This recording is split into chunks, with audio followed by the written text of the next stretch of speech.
सभी को नमस्ते।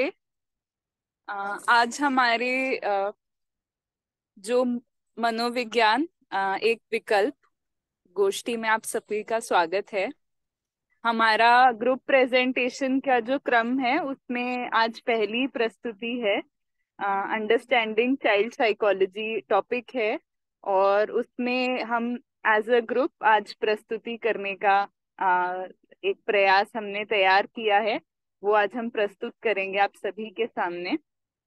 उससे पहले बाबा जी के प्रति कृतज्ञता और आप सबका आभार। आप लोग जुड़ते हैं और हमें हमारा मनोबल बढ़ाते हैं इस ग्रुप में जुड़कर, और समाज के लिए हमें कुछ सार्थक प्रयास करने हैं, उसमें हमारा समर्थन कर रहे हैं। उसके लिए आभार व्यक्त करती हूँ मैं। हम एक प्रेरणा गीत के साथ, प्रार्थना के साथ आज की प्रस्तुति को शुरू करेंगे। उसके बाद हमारे जो ग्रुप मेंबर्स हैं वो क्रम से अपनी प्रस्तुतियों को शुरू करेंगे। मैं अपनी स्क्रीन शेयर करती हूँ।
यही ऑप्शन है भाई वो तो।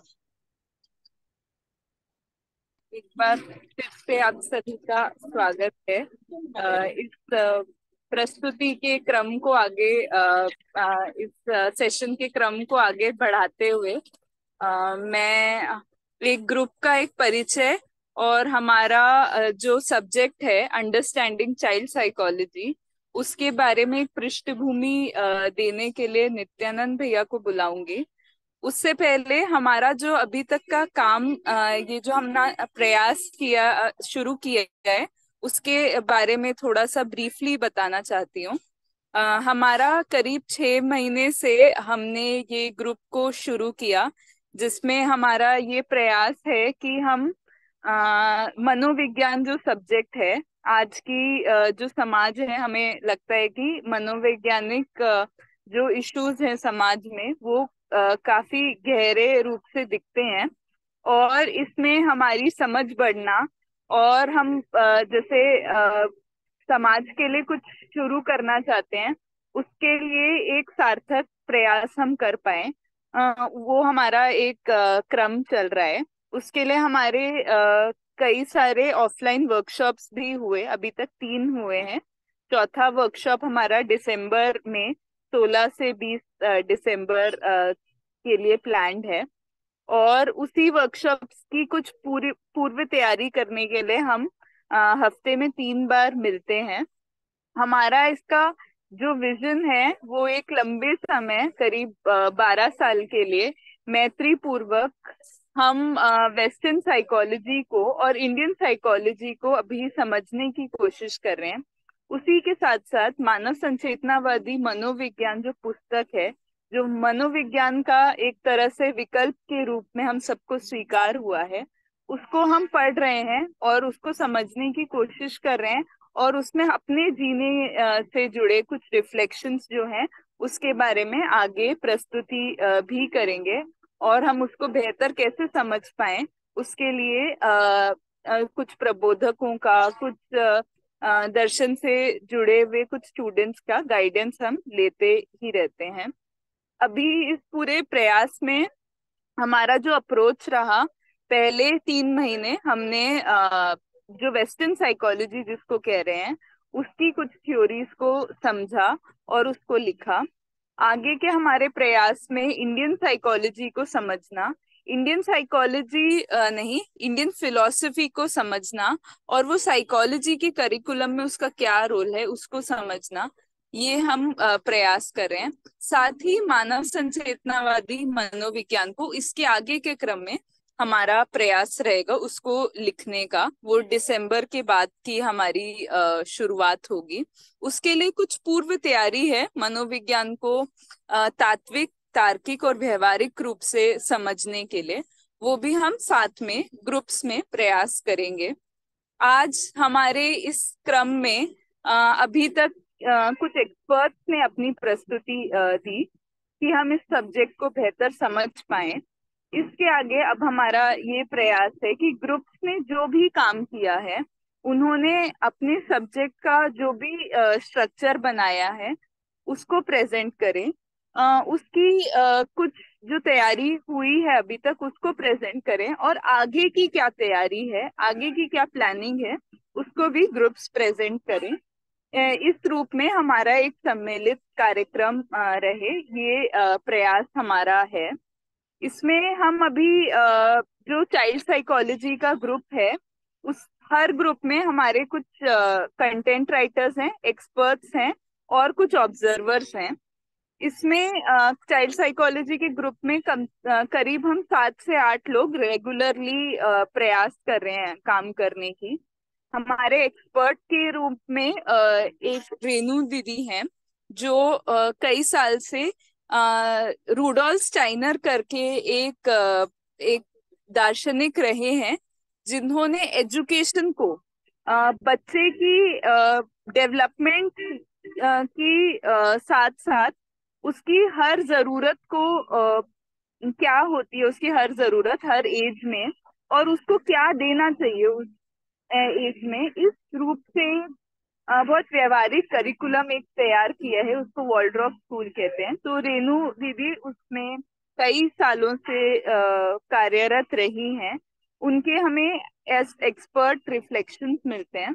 उसके साथ साथ हमारे ग्रुप में कुछ स्टूडेंट्स हैं जो मास्टर्स की पढ़ाई कर रहे हैं। कुछ ऐसे टीचर्स हैं जिन्होंने कई साल अ, बच्चों को पढ़ाया भी है और दर्शन को भी बहुत अच्छे से समझते हैं और इसको जीने में कैसे लाना है उसकी प्रयास में है। इसी तरह से इस ग्रुप में कुछ कॉलेज के प्रोफेसर्स भी हैं जिनका एकेडमिक करिकुलम किस तरह से होना चाहिए उसमें अच्छी समझ है। तो इस तरह से एक सम्मिलित हमारा ग्रुप है जो हम साथ में प्रयास कर रहे हैं। आगे इस ग्रुप के बारे में और अच्छे से बताने के लिए, ग्रुप के काम के बारे में बेहतर तरीके से बताने के लिए और हमारे काम का स्ट्रक्चर और अप्रोच क्या है वो बताने के लिए मैं नित्यानंद भैया को रिक्वेस्ट करती हूँ कि वो आगे टेक ओवर करें और इस बारे में पूरे ग्रुप को एक जानकारी दें। जी दीदी, आवाज क्लियर है दीदी? हाँ भैया, आपकी आवाज क्लियर। जी दीदी, थैंक यू दीदी। सभी को नमस्ते। और मैं नित्यानंद चाइल्ड साइकोलॉजी ग्रुप में मैं भी एक मेंबर हूँ। और हम इसको एक तरह से आने वाली पीढ़ी और कैसे इसको अच्छे से प्रैक्टिकल फॉर्म में ले पाए, इसके लिए हम लोग सब प्रयासरत हैं। तो आज इस प्रेजेंटेशन में अ, हम जितने चाइल्ड साइकोलॉजी ग्रुप के हैं, मैं एक बार उनका नाम लेना चाहूँगा।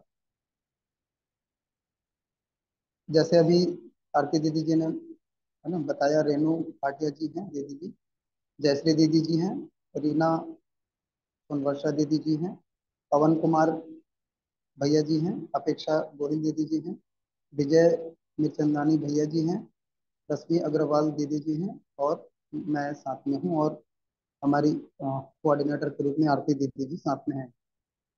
तो इस तरह से हम ये लगभग 9 लोग हैं, और इस ग्रुप में चाइल्ड साइकोलॉजी को लेकर के एक फिलोसॉफी बेस्ड कैसे वो इंडियन पर्सपेक्टिव पे कैसे हम आगे काम करेंगे, उसके लिए पहले हम बेस के रूप में जो वेस्टर्न साइकोलॉजी है उसको हम स्टडी करने का प्रयास कर रहे हैं। तो उस क्रम में अ, सारे जो साइकोलॉजी के सब्जेक्ट्स हैं उनमें से एक चाइल्ड साइकोलॉजी को हमने इस पे काम करना शुरू किया है। तो चाइल्ड साइकोलॉजी को अगर हम ठीक से देखेंगे तो चाइल्ड साइकोलॉजी बेसिकली सारे साइकोलॉजी का एक बेस है।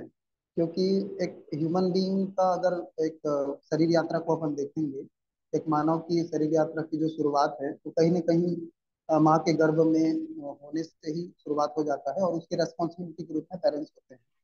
तो चाइल्ड साइकोलॉजी एक्चुअल में है क्या? चाइल्ड साइकोलॉजी जो है एक मानव को समझने का एक तरह से एक विज्ञान है, या एक तरह से उसको समझने का अ, एक फिलोसॉफी है, जिसको हम साइकोलॉजी के तौर पे आज मॉडर्न साइंस में देख रहे हैं। तो इसमें चाइल्ड साइकोलॉजी में बेसिकली करते क्या है कि एक बच्चे को ऑब्जर्वेशन पार्ट पहला होता है, जो मेजर ऑब्जेक्टिव है चाइल्ड साइकोलॉजी के। ऑब्जर्वेशन है, ऑब्जर्वेशन के साथ साथ फिर प्रिडिक्शन है, और प्रिडिक्शन से आगे फिर गाइडेंस है, और फिर control of child behaviour and development. इसमें बच्चे के पूरी जिंदगी को लेकर के, है ना, तो कई अलग अलग राइटर्स ने अलग अलग एज ग्रुप में डिवाइड किया हुआ है। किसी ने 0 से 7, और 7 to 14, और 14 to 21, इस तरीके से। फिर नेक्स्ट देन आगे एडल्सेंस से आगे जो है फिर अलग अलग साइकोलॉजी का अप्रोच आ जाता है। तो इस तरीके से एक ओवरऑल जो है चाइल्ड साइकोलॉजी को हम बच्चों में जो भी एक रिएक्शंस डेवलप होते हैं, छोटे बच्चे में कुछ सेंसरी स्टिमुलेशन के साथ स्टार्ट होता है, और उनमें फिर एंजाइटी वगैरह या फ्रस्ट्रेशन भी, कुछ पॉजिटिव कुछ निगेटिव हम रिएक्शंस बच्चों में देखते हैं। उससे पेरेंट्स किस तरीके से बच्चों को वेल एजुकेशन एंड रिचुअल्स दे सके, अच्छी शिक्षा संस्कार दे सके, ताकि वो आने वाले समय में एक अच्छे मानव के रूप में, एक जागृत मानव के रूप में अ, समाज को, परिवार को, पूरी इस धरती को, पूरी यूनिवर्स को कैसे अ, एक सही व्यक्ति का सानिध्य मिले। तो कैसे हम आगे बढ़ पाएंगे, इसके लिए हमने चाइल्ड साइकोलॉजी में इसका क्या एक तरह से स्कोप है, उसको भी हम अ, देखते हैं। तो स्कोप से पहले मैं थोड़ा सा चाइल्ड साइकोलॉजी में किस तरीके से चाइल्ड साइकोलॉजी का एक इम्पोर्टेंस है। तो चाइल्ड साइकोलॉजी कोई भी स्टूडेंट, जैसे अपना जो टॉपिक है उसमें पहला ये है कि why should student study child psychology. इसका मतलब एक विद्यार्थी को चाइल्ड साइकोलॉजी क्यों पढ़ना चाहिए, आखिर वो पढ़ करके आगे क्या करेगा अपने करियर में, अपने लाइफ में, या क्या कंट्रीब्यूशन कर पाएगा होल यूनिवर्स में। तो उसको देखेंगे तो सबसे पहला तो जो स्टूडेंट है वो चाइल्ड साइकोलॉजी को as a student, as a researcher जब स्टार्ट करता है, तो उसको अपनी जिंदगी में किस तरीके से वो 1 to 1 अपना ग्रोथ को कितना समझ पाया, और अभी चाइल्ड साइकोलॉजी स्टडी करते समय कैसे उसको एक तरह से अपने में देख पाएगा, वो इम्पोर्टेंट है। उसके साथ साथ आने वाले समय में है ना, वो पेरेंट्स बनेंगे, तो पेरेंट्स बनने के तौर पे गुड पेरेंटिंग कैसे होता है, गुड पेरेंटिंग के बारे में वो समझ पाएंगे।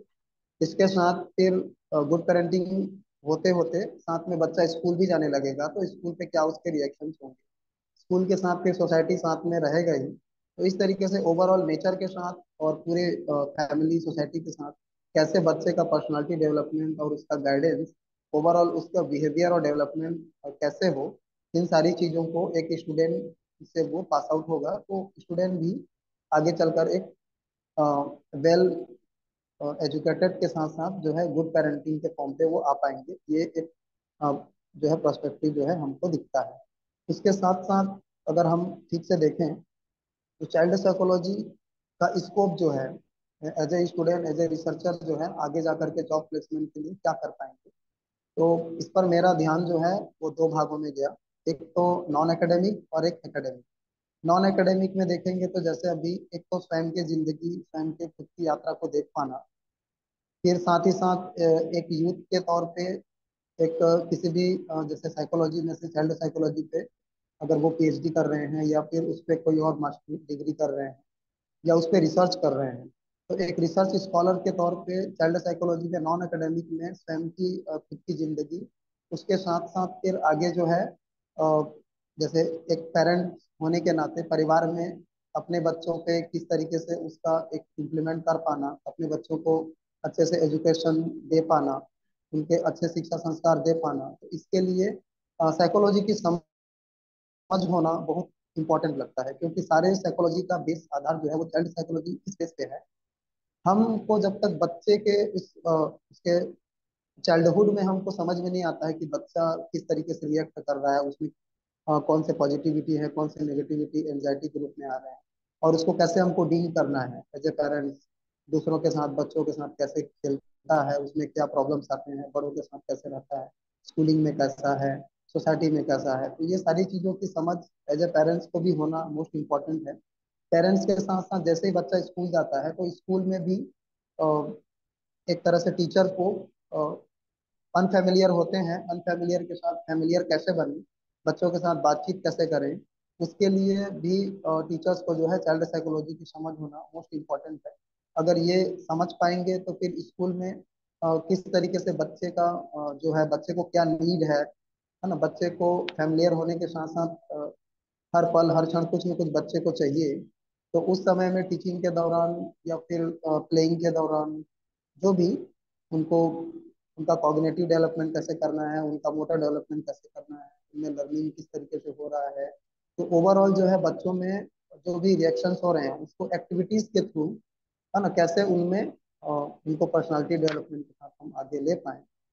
तो ये टीचर्स को भी चाइल्ड साइकोलॉजी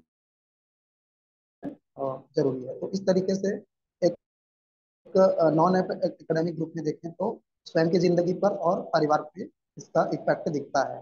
किसी को अगर एकेडमिक लेवल पे लेके चलेंगे तो एकेडमिक लेवल पे क्या स्कोप्स हैं, तो एज ए चाइल्ड साइकोलॉजिस्ट वो स्कूल पे जॉब कर सकते हैं, हॉस्पिटल्स पे जॉब कर सकते हैं, जैसे पीडियाट्रिक डिपार्टमेंट होता है वहाँ पर भी कर सकते हैं, और जैसे मेंटल हेल्थ है ना, मेंटल हेल्थ के साथ जो केयर फैसिलिटीज है उसमें भी कर सकते हैं, गवर्नमेंट डिपार्टमेंट में कर सकते हैं, जो गवर्नमेंट इंस्टीट्यूट हैं जो चाइल्ड पे लेकर के काम करते हैं, और जो जैसे बाल विकास और महिला वाला विभाग है उस पर भी बच्चों पे कैसे काम किया जाए वहाँ पर भी कर सकते हैं, कुछ एनजीओस में भी कर सकते हैं।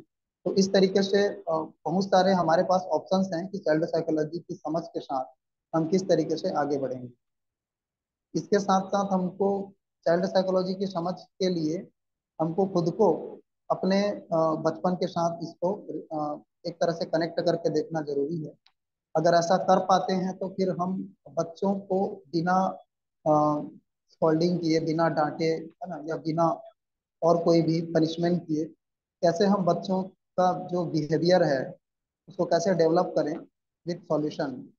उनको कोई प्रॉब्लम्स आ रही है तो उसको हम एक तरह से कंप्लीट सॉल्यूशन दे पाए। तो उनसे बातचीत करना, बच्चों से उनके एक तरह से पूरे जो अ, एक तरह से उनकी रूटीन है सुबह उठने से लेकर के रात सोने तक, तो उसके मील्स है ना, खाने का time, bed time, plate time, overall हमको उनके वोकेबुलरीज पे देखना, उनका जो लैंग्वेज डेवलपमेंट है उसको करना है ना, उनका बेटर सोशलाइजेशन करना ताकि दूसरे फैमिली दूसरे मेंबर्स के साथ या दूसरे बच्चों के साथ किस तरीके से बच्चों का एक्सपोजर हो, उनका कम्युनिकेशन एबिलिटीज को कैसे डेवलप कर सकें।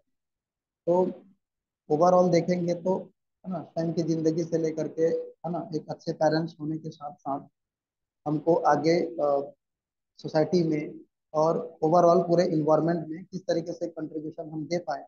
तो इसके लिए चाइल्ड साइकोलॉजी का होना मुझे बहुत आवश्यक लगता है, बल्कि अनिवार्यता लगता है। और इसका जो स्कोप है, तो एकेडमिक नॉन एकेडमिक हम इस तरीके से कर सकते हैं। एक इसका रिसर्च बेस पे भी हम आगे जा सकते हैं, जिसपे रिसर्च मेथड में बहुत सारे, है ना, स्टडी करने के जो एक तरीके हैं, टूल्स हैं, वो बायोग्राफिकल है ना, केस हिस्ट्री है, बिहेवियरल असेसमेंट है, चेकलिस्ट है, क्वेश्चनायर है, और एक्सपेरिमेंटल ऑब्जर्वर के तौर पे कर सकते हैं। क्लिनिकल मेथड्स भी हैं, और एक डिफरेंशियल है। डिफरेंशियल में जाकर के, है ना, पूरा लाइफ का ऑब्जर्वेशन करते हैं।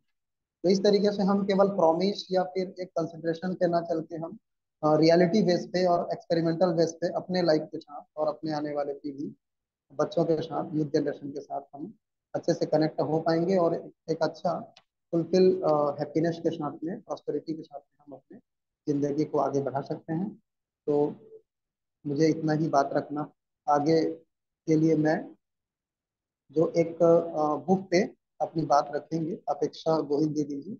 एमिली बुक पे एक राइटर ने अपना जो पूरा अपने बच्चे पे कैसे एक्सपेरिमेंट किए और किस तरीके से आगे उन्होंने चाइल्ड साइकोलॉजी को डेवलप करने में अपना कंट्रीब्यूशन दिया। तो उसके लिए मैं आदरणीय अपेक्षा दीदी जी को आमंत्रित करूंगा कि अपेक्षा दीदी जी आए और अपने टॉपिक पे आगे अपना प्रेजेंटेशन रखें।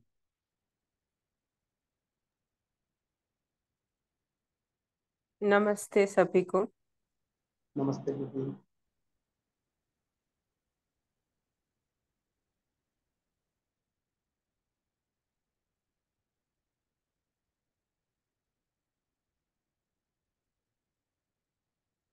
मेरी स्क्रीन दिख रही है? जी दीदी, आपका स्क्रीन स्क्रीन दिख रहा है दीदी। ओके। तो जैसे हमने बात की कि जैसे चाइल्ड साइकोलॉजी, अभी तो उस पे रिसर्च और उससे क्या हम उसको लेके हम क्या करियर में कर सकते हैं वो हमने देखा। पर चाइल्ड साइकोलॉजी की शुरुआत कब से हुई थी उसके बारे में हम थोड़ा देखेंगे, और पहले, बहुत पहले क्या काम हुए थे, किन किन ने कंट्रीब्यूट किया है उनके बारे में हम देखेंगे। तो सबसे पहले जो प्लाटो जी है, उनको ऐसा लगा कि जो अर्ली एजुकेशन जो है, अर्ली चाइल्डहुड एजुकेशन, वो एक कोई भी व्यक्ति है उसकी पर्सनालिटी पे डिपेंड करता है कि अगर वैल्यूज मिली होगी चाइल्डहुड में तो वो रिफ्लेक्ट करेगी। अ, उनको सबसे पहले वो देखने वाले प्लाटो जी थे, और आगे उस चीज को ध्यान में रखते हुए सबसे पहले काम हुआ था 1693 में। जॉन लॉक ने काम किया था एजुकेशन पे, और तब से शुरू हुआ। फिर वैसे ही जिन जैक रोसे रोसे रोशो जी है, उन्होंने भी एक बुक लिखी, एमिल करके, जो उनका उनके बेटे थे एमिल, उनके ऊपर उन्होंने बुक लिखी है। फिर जॉन पेस्टलॉजी है, जिन्होंने अपने बेटे को 3.5 साल के बेटे को डेवलप जो हो रहा था उनका बेटा, उनको ऑब्जर्व करते हुए पूरा लिखा बुक। ऑब्जर्व करना शुरू किया था 1777 में, और उन्होंने बुक लिखी हाउ हाउ ग्रूड टीचेस अ हर चाइल्ड। वो हुई थी 1801 में पब्लिश। एक मिनट। फिर ईयर 1826 में प्रो प्रोबेल जी है, उन्होंने भी एक बुक लिखी जो है एजुकेशन ऑफ अ मैन। फिर 1877 में चार्ल्स डार्विन ने भी अपने बेटे के डेवलपमेंट को देख के उसको पूरा जर्नल किया। और 1908 में सबसे पहले एक आईक्यू मेजर करने के लिए एक इंटेलिजेंस टेस्ट हुआ, जो बिनेट जी ने किया था, जो एक फ्रेंच स्कॉलर थे। और 1924 में लॉरेंस फ्रैंक है, उन्होंने, जो इंचार्ज थे Spelman Rockefeller memorial child development grants के, उन्होंने चाइल्ड स्टडी का एक इंस्टीट्यूट एस्टेब्लिश किया यूनिवर्सिटी ऑफ कोलंबिया में इन 1924।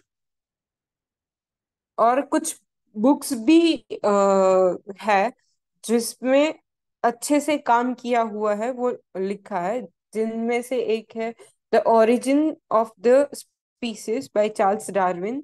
उन्होंने ऑब्जर्वेशन जो है, observation है, वो भी मेथड है बच्चे को पढ़ने के लिए। उस वे से उन्होंने ये पूरी बुक लिखी है। फिर एक बुक है the mind of a child by Wilhelm Preyer, जिन्होंने अपने देखा कि जो डेवलपमेंट है वो उनके जैसे, वो क्या एक्सपीरियंस कर रहा है, क्या लर्न कर रहा है, वो एक शेप देता है उसके बच्चे को। वो देखा और उसके ऊपर से बुक लिखी। और जी स्टैनली हॉल, उन्होंने एक बुक लिखी content of the children's mind, जो सबसे पहली एक ऐसी सिस्टमैटिक बुक लिखी गई जिसमें सिस्टमैटिक स्टडी हुआ चिल्ड्रन का, कि जहाँ पे क्वेश्चनियर बनाया, जिसके रिस्पांस लिए गए पेरेंट्स और चिल्ड्रन से, और कैसे एनवायरनमेंट अफेक्ट करता है बच्चों के डेवलपमेंट पे, वो भी मेंशन किया गया है इन। और एक बुक है जो है एमिल, जो लिखी है जिन जैक रोसो जी ने, जो एक फ्रेंच फिलोसोफर और राइटर थे।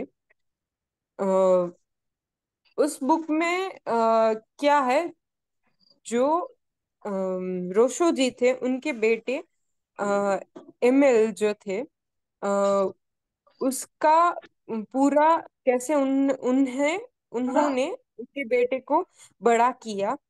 वो जब बच्चों को ऑब्जर्व किया, उसमें से जो जो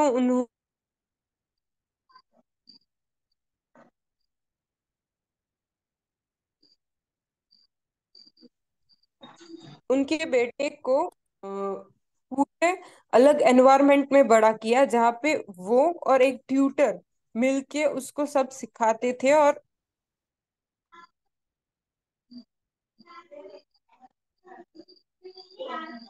जैसे अभी होम स्कूलिंग नाम दे, वैसे उन्होंने घर पे उनको पढ़ा के नेचुरल सरकमस्टेंस में बड़ा किया, जिसको आगे इलेबोरेट करूंगी। और उन्होंने इस पूरी प्रोसेस को 5 स्टेजेस में डिवाइड किया, जिसमें से पहला स्टेज उन्होंने नाम दिया अर्ली चाइल्डहुड, जहाँ पे इयर्स उन्होंने कहा 0 to 6। और यहाँ पे उन्होंने खास मेंशन किया है कि जो बच्चा है वो उसको खाना, ये जो है वो माँ ही खिलाए, क्योंकि वो मानते थे कि नेचुरली माँ ही सबसे ज्यादा अपने बच्चे को प्यार कर सकती है किसी और के सिवा। और दूसरा चीज उन्होंने मेंशन किया क्लोथिंग के बारे में, कि कैसे वो जो क्लोथिंग है वो फ्री या लूज क्लोथिंग रखते थे बच्चे की, क्योंकि वो मानते थे कि अगर हम टाइट जैसे रैप करके रखे बच्चे को, तो वो बच्चों को वीक बनाती है। और उसके साथ बड़ा जो क्रेट है उसमें रखने की बात भी मेंशन की है उन्होंने। फिर उन्होंने ये खास मेंशन किया कि खाना खाने में अगर जैसे उनके बेटे हैं वो मना कर रहे कि मुझे अभी नहीं खाना है, तो वो ऐसा करते थे कि ठीक है अभी नहीं खाना है तो कोई बात नहीं, और मारना या फिर चिल्लाना वो अवॉइड किया जाए। वो पूरी अच्छी तरह से मेंशन किया है कि वो अवॉइड ही करते थे कि उनको मारना नहीं है या फिर चिल्लाना नहीं है, ये बरकरार रहे। और अगर बच्चा रो रहा है तो माँ उसको समझे कि व्हाट इज द कॉज, कि वो क्यों रो रहा है, उस पे ज्यादा ध्यान जाए। और उस एज में कुछ भी जैसे मान्यताएं है या फिर कुछ ऐसा इन्फ्लुएंस है, उसको वो जो बच्चा है उसको उससे दूर ही रखा जाए। फिर स्टेज 2 है, जिसको बॉयहुड नाम दिया है, एज 7 to 9, जहाँ पे उन्होंने मेंशन किया है कि ये स्पेसिफिक ऐसी एज है जहाँ पे बच्चे की सारी जो इंद्रियां है, 5 सेंसेस है, वो अच्छे से डेवलप हो और उस पे ज्यादा काम हो। तो वो उनको बाहर ले जाते थे, सुनने की स्किल, सुनने को ज्यादा अच्छे से करे, बाहर खेलने जाते थे। उस एज में उन्होंने कहा है कि वो उनको स्कूल पे नहीं भेजते थे, और ना ही बुक्स तभी इंट्रोड्यूस हुई उनके बच्चे के लिए। वो बाहर खेलने जाते थे और अपनी फिजिकल एबिलिटीज को एक्वायर करते थे। फिर ये और एक चीज खास मेंशन हुई कि उनके बेटे को ऐसा बताया नहीं जाता है कि आप ये करो ये मत करो। वो उनके बेटे को खुद एनालाइज करने देते थे कि ये जैसे करने से क्या हुआ, क्या ये ठीक है, ये दूसरी बार होना चाहिए, जैसे यहाँ पे एक एग्जाम्पल की तरह फोटो में दिखाया गया है। और एक चीज उसके साथ ये भी मेंशन की कि उनके साथ हर एक वक्त कोई एक जन होता है देखने के लिए कि वो हर्ट होने जैसा कुछ कर नहीं रहा है ना, तो उनको सेफ रखने के लिए, और कोई भी बैड इन्फ्लुएंस है उससे बचा के रखने के लिए। और उन्हों उसमें से उनको ये पता चला कि जो बच्चा है वो अपने आप सही जजमेंट लेना सीखता है। उसके बाद उन्होंने स्टेज 3, प्री एडोलेसेंस, कहा, जहाँ पे एज 10 to 12। और वो मानते हैं कि ये जो एज है वहां पे बच्चा तर्क करना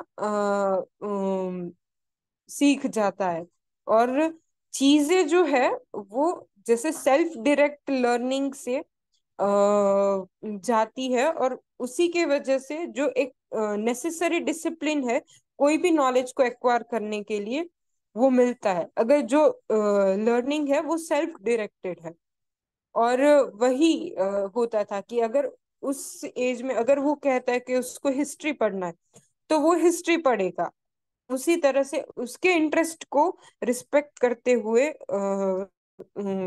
उनको वही चीज पढ़ाया जाता है। और एक लैंग्वेज का खास मेंशन किया था कि जो लैंग्वेज है वो हम नेचुरली कॉन्वर्जेशन से एक्वायर कर सकते हैं, तो वो जैसे हम बुक में पढ़ते हैं वैसे उन्होंने नहीं किया, और कॉन्वर्जेशंस के थ्रू लैंग्वेज को सीखा। फिर इस एज में खास ये भी कि उनको मैन्युअल वर्क सिखाया गया। वो था कारपेंट्री, उनको सिखाया गया कि वो अपने क्रिएटिविटी और इंटेलेक्ट को ग्रो करे, और जो अपना कैसे कोई भी चीज है उसमें हार्डवर्क को वर्थ हार्डवर्क का जो वर्थ है वो समझना। और वही करते करते वो उनको ट्रबल से भी, उस टाइम उस एज के जो भी ट्रबल है उससे दूर भी रहते थे, और लाइफ लर्निंग स्किल भी सीखते थे। फिर स्टेज 4, जिसको एडोलेसेंस कहा है, जहाँ पे उनको ऐसा दिखा कि अभी वो केपेबल हो गया, इमोशंस को अंडरस्टैंड कर रहा है और एक लविंग पर्सन है। और तभी वो मेंशन करते हैं कि हमने एक एक्टिव और थिंकिंग ह्यूमन बीइंग मैं देख पा रहा हूँ अभी। और उसी के साथ उन्होंने फॉर्मल एजुकेशन में उनको इंट्रोड्यूस किया ताकि वो खुद जस्टिफाई कर सके सब कुछ। और ये खास तभी मेंशन किया कि इस एज पे ही उनको जो रिलीजियस है वो इंट्रोड्यूस करवाया गया, क्योंकि अगर छोटा जब होता है बच्चा और तभी रिलीजियन वाले पार्ट को अगर इंट्रोड्यूस करेंगे तो वो उसको रिसाइट ही करेगा, समझ नहीं पाएगा। तो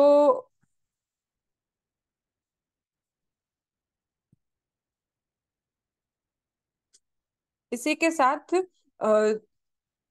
उन्होंने स्टेज 5 को मेंशन किया, जो है एडल्टहुड, जो 20+ की एज को कहा है, जहाँ पे वो अपने इंटरेस्ट के हिसाब से, जैसे अगर वो सिटी में है तो वो चीजें सब ऑब्जर्व करेगा और उसमें से लर्न करेगा, और खुद को किस चीज से दूर रखना है वो खुद ही डिसाइड करेगा। और इस एज में उनको उनकी जो वाइफ है सोफी, वो पावभाजी केली होती का? काय झाला पावभाजी? पावभाजी क्या सभी अपना गिफ्ट माइक आजी प्लीज आता म्यूट जाते कर म्हणते म्हटलं सकते हैं? तापची जयश्री दीदी, आपका माइक ऑन है।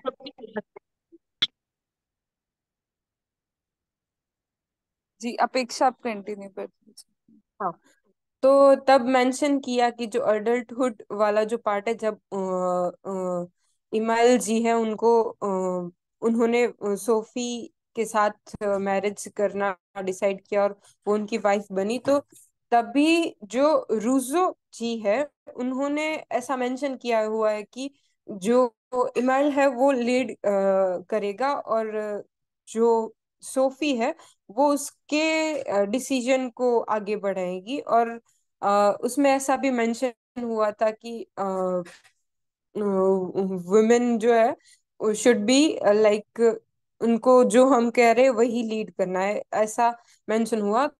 वो एक ड्रॉबैक रह गया जो उस समय पे इनकी जो बुक है ईमाइल, वो उस समय पे लोग उसको मतलब नहीं स्वीकार पाए, और उनको एज अ क्रिमिनल, ये चीज गलत है, इसमें स्टेटमेंट लिख के उनको एज ए क्रिमिनल जाहिर किया। और जो वुमेन वाले पार्ट पे जो कमेंट किया उसको भी वो लोग स्वीकार नहीं पाए, और जो रिलीजियस वाला पार्ट मेंशन हुआ वो भी स्वीकार नहीं हुआ। और एक इमाइल जी का जो था कि उन्होंने अपने बच्चों को खुद ही ऑर्फनेज को दे दिया, तो वो कह रहे थे कि अगर वो अपने बेटे को खुद ऑर्फनेज में दे के आ रहे तो हम उसका क्या पढ़े। तो उसी के कारण ये बुक उस समय पे नहीं चल पाई। पर अभी अगर हम देखते हैं तो उसमें से कुछ कुछ पार्ट्स है जिसको हम देख के ले सकते हैं कि ये जो पार्ट है कि कैसे एजुकेशन उन्होंने स्कूल का ना देते हुए पूरे अलग तरह से, अलग एनवायरनमेंट में उनको बड़ा किया, और उसका रिजल्ट अच्छा आया। कुछ जो है जिसमें हम कह सकते हैं कि इट इज नॉट परफेक्ट, पर हम इसमें से ले सकते हैं। अ, इसी के साथ मेरा प्रेजेंटेशन यहाँ पे खत्म होता है। अगर किसी को क्वेश्चंस है तो आप पूछ सकते हैं, और मेरी हिंदी थोड़ी अच्छी नहीं है तो उसके लिए मैं क्षमा चाहती हूँ।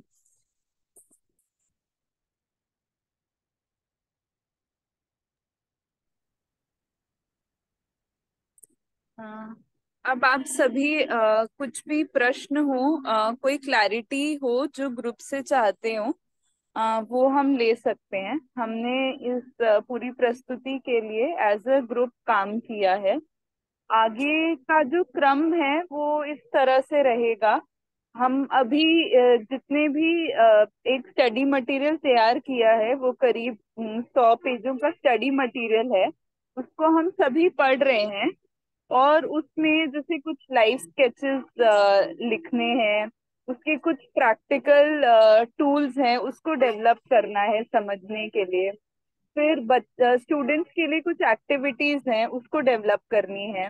और कुछ करियर पाथ में कुछ नए करियर पाथ किस तरह के हो सकते हैं इसके लिए, जो दर्शन की रोशनी में भी हो और एक व्यक्ति को अपनी लाइफ में भी उसमें इनपुट्स मिले। ऐसे कुछ काम हम सोच रहे हैं जो आगे करेंगे। एक सम्मिलित इस रूप में हमारी प्रस्तुति थी। इसमें आपके क्वेश्चंस या कुछ भी कमेंट्स हो, वो आप जरूर हमें बताइए, ताकि हमारी समझने में और मदद होगी। आपको अगर कुछ भी क्वेश्चंस हैं तो आप अपना हैंड रेज कर सकते हैं या चैट बॉक्स पर लिख सकते हैं।